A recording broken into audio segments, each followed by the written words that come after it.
faire un bon café. Non. Il y a aussi Loïc Ballet et il va nous le prouver. Vous le prouvez, Julia, en direct du Cantal ce matin. Exactement. Bonjour Loïc. Alors, c'est vrai que le café, c'est la boisson chaude la plus consommée en France.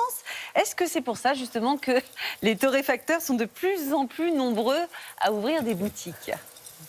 Ah oui, ils sont de plus en plus nombreux. On voit En fait, si vous voulez, c'est une sorte de revanche des torréfacteurs. Parce qu'il y a 50 ans, il faut s'imaginer qu'en France, alors, un peu plus que 50 ans, dans les années 50, on comptait autant de torréfacteurs que de boulangers en France. C'est pour dire. Et en fait, finalement, dans les années 70-80, les torréfacteurs ont petit à petit fermé. Et ils réouvrent maintenant. Pour vous dire, Georges Clooney, que nous connaissons tous très bien, n'a qu'à se rhabiller. Et pourquoi? Eh bien, parce que depuis 1 à 2 ans, et le Covid a accéléré les choses, la courbe des machines, des cafetières à grains a doublé la courbe des ventes de machines à café à capsules. Pourquoi? Eh bien parce que le message que j'ai envie de vous dire aujourd'hui et qu'il faut que vous reteniez vraiment aujourd'hui, c'est qu'il faut préconiser du café en grains chez vous et plutôt que des cafés en capsules en fait. C'est ça, hein, Michel, hein? Tout à fait. Alors, juste pourquoi il faut plutôt des cafés en grains en Alors, fait? c'est très simple, la chimie du café est bien complexe. Néanmoins, le grain permet de capter tous les arômes.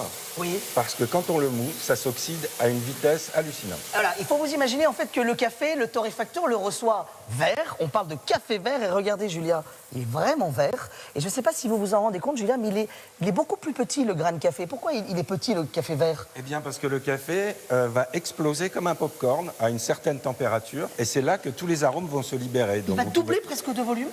1,5 fois, on va dire. Et alors, l'idée, c'est que dès que vous allez moudre votre café, il va y avoir une sorte d'explosion d'arômes.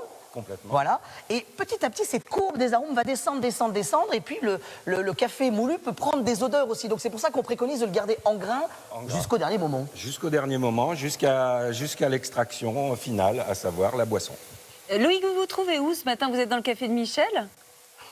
Ah, alors, on est dans la torréfaction de Michel, justement, et nous sommes à Neussargues. Alors, Neussargues, c'est juste à côté de Murat, on est en Auvergne, on est dans le Cantal. Et là, regardez, pourquoi Michel, qui lui, à la base, est parisien, qui vient d'ouvrir il y a à peine 1 mois et demi, nous sommes les premiers en exclusivité à arriver avec une caméra, on est d'accord, hein? Ah oui, tout à fait, tout à fait. Aucune autre presse n'est venue, hein? Aucune autre presse n'est venue. C'est une exclusivité Télématin, chers amis, hein, quand même, hein. Attention. Là, cette eau, c'est une eau d'ici. Et alors, elle est importante, c'est pour ça que, Michel, vous êtes installé là, c'est ça? Tout à fait. Alors, pour plusieurs raisons, bien évidemment. Néanmoins, l'eau, c'est 98% du café que nous consommons. Ah oui, donc ce qui veut dire que l'eau va avoir son importance. Absolument. Il faut une eau à peu près neutre, pas calcaire, Oui. qui n'a pas trop de goût. Donc, les aficionados même du café, les geeks, comme on les appelle, les grands baristas, ceux qui font les cafés, les ne baristas. jurent que par Volvic ou Montroucou. D'accord, Montroucou c'est un peu plus loin, dans le Languedoc, et Volvic, on sait, c'est du côté du Puy-de-Dôme, Et donc, juste moi, à côté. j'ai la même chose au robinet. Ah ben, donc c'est pas mal, finalement. Alors, juste, on va vous montrer dans les règles de l'art comment on fait un café. D'abord, il faut moudre, ça on l'a expliqué. Il faut savoir que chaque café a une mouture précise, c'est ça, hein? C'est ça. Chaque café a une mouture précise, et non seulement le café a une mouture précise, mais suivant qu'il fasse chaud, froid, humide ou